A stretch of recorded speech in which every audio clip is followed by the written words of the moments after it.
The shortcut. People ask me why I've changed. They say I'm too quiet, too withdrawn. Some even say I'm a little strange. Well, it's true, I've changed. Ever since that night last summer. It had been a perfect summer day. I'd gone swimming in a pond a few miles from my uncle's farm where I was staying for the month of July. A group of kids who lived in a nearby town were there too. After swimming, we bought some food and had a picnic in the park. Before I realized how late it was, the sky had started to grow dim with the twilight. The rest of the kids started for home in town. I was the only one who had to ride a long way to my uncle's house.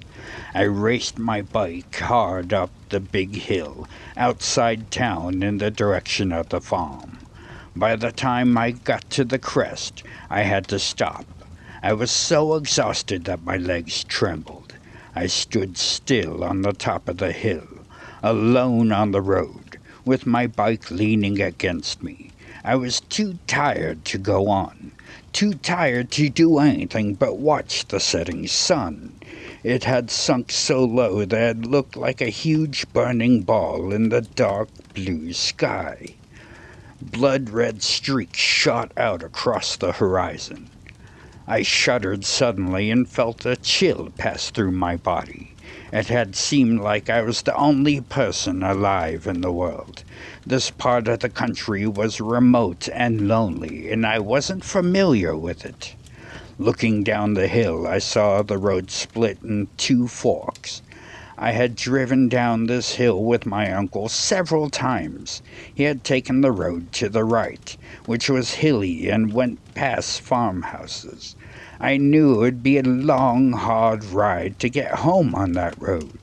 When I asked my uncle about the road to the left, he said it was a shortcut. Then he had mumbled something about people never taking it.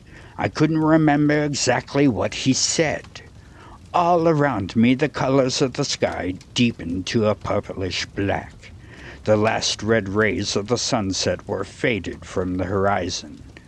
I knew I had to get back to my uncle's farm as fast as I could. I swung my leg over the bike and pushed off down the hill. When the road split ahead of me, I took the left turn onto the shortcut.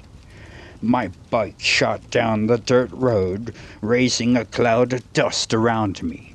In the dim light, I could see that there were no other tracks on the ground. I started to put on the brakes, suddenly wishing I'd taken the more familiar road. Then I realized I had been steadily coasting downhill. To turn back would mean climbing uphill again. I rode on, down the deserted road. Finally, the ground leveled out, and I had to push hard on one pedal to keep up my speed. My legs ached, but I ignored the pain. I was flying down the road in almost total darkness now.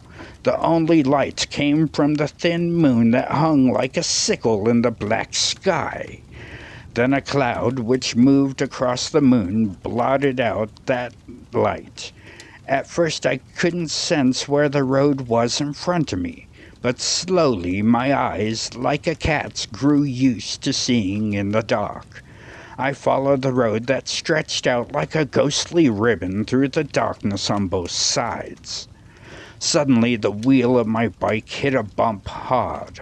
I struggled to keep it under control, gripping the handlebars so tightly that my hands ached. The clouds over the moon parted just then.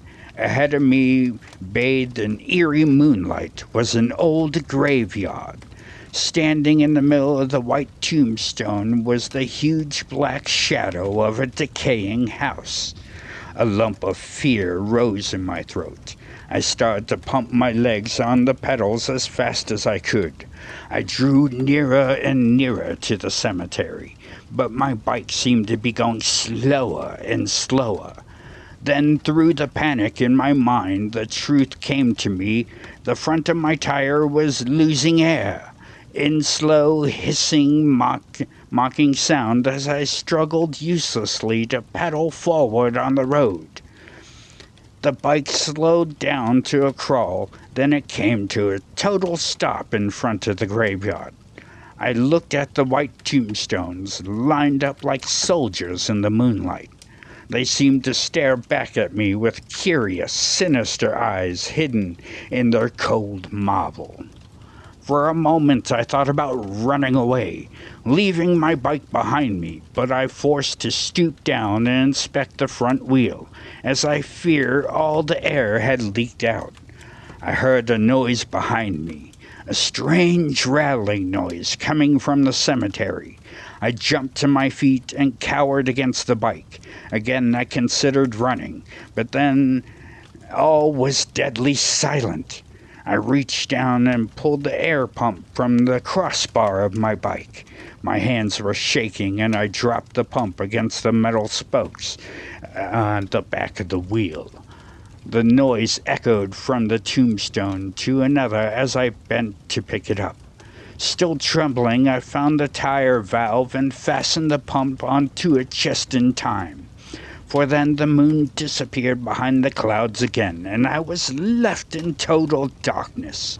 I started the pump, afraid to think of what it would do if it didn't work. But it did work. The air went in and out, sounding like heavy breathing. I was breathing hard too. My breath came in short gasps.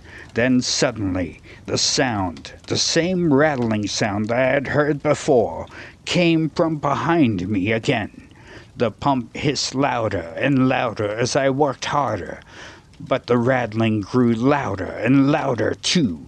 It was coming towards me, closer and closer through the black night. I had to escape whatever was making the horrible sound. I pulled the pump off the tire and threw it to the ground in the graveyard, jumped over and started to swing on my bike. Then I felt something that made my blood run cold. 5 sharp points that were stroking the top of my head. They seemed to be digging into my brain. I tried to tell myself it was the branch of the tree, but the 5 points began to move down towards my neck. My legs were numb with fear, but I forced them onto the pedals. Then, with one great lunge of fear, I shot forward onto the road. Whatever had been reaching for my neck was gone now. I had escaped its horrid grasp. The bike flew through the darkness, leaving the tombstones to stare at my fleeing back. My body felt as cold as death. Still, my legs worked automatically, pushing the pedals up and down, carrying me away from whatever it was that touched me in the cemetery. I shot through the darkness, going as fast as I could until my front tire hit another bike. I kept control of the wheels, but sickening fear spread through my mind. The sound of that horrible rattling sound was still right behind me. I pumped harder and harder on my pedals. My breath came in short, painful gasps.